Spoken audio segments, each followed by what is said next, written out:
Let's move on to the next thing, which is probably something everyone knows about in the Star Wars universe. Carbonite. Freezing of Han Solo in The Empire Strikes Back. So can you really survive being frozen in carbonite? That's what I want to talk about. So to talk about this, we have to talk about cryonics, which is the preservation of human body in extreme cold temperature with healthy reviving. That is essentially what happened in the movie. The closest example to real life is stories of people who have fallen into frozen lakes. They're submerged for an hour in ice before they're rescued, and those who survive, it's because freezing water puts your body into a sort of suspended animation. That's what it's called. And that is when it slows down the metabolism and brain function to the point where they need almost no oxygen to survive. So on top of that, there is science behind this to back it up to where eventually we could possibly have a similar thing. So what is carbonite? It is a liquid substance made from carbon gas, which could change into a solid through rapid freezing. The side effects of this include hibernation sickness, blindness, and dizziness, things we've seen and heard before in these sci-fi movies, and what we've seen in what happened to Han Solo after he is unfrozen. Remember, he was blind for a while, he was dizzy, and those are side effects of hibernation sickness. So if you were to freeze someone, here's what we know. On the surface, you would appear to be preserved. Now, this is in real life, if you were to freeze someone. On the surface level, you would appear to be preserved, but on a cellular level, the damage is extremely disastrous.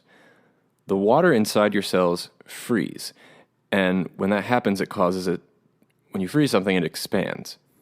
And if you expand it, it shatters. So in order to do carbon freezing, without these effects, the water from the cells would have to be extracted before carbonization. So there's a whole process. Because if you were to freeze yourself in carbonite, then the water in your cells would expand and it would shatter, and your entire insides would be completely discombobulated. But the outside is fine. That's the only problem with carbon freezing, that we don't have that tech to be able to extract the water in our cells. And so while we can't freeze anybody, we still have cryonics. And cryonics is just the freezing of the body, but without we don't have the tech to be able to revive that at this time.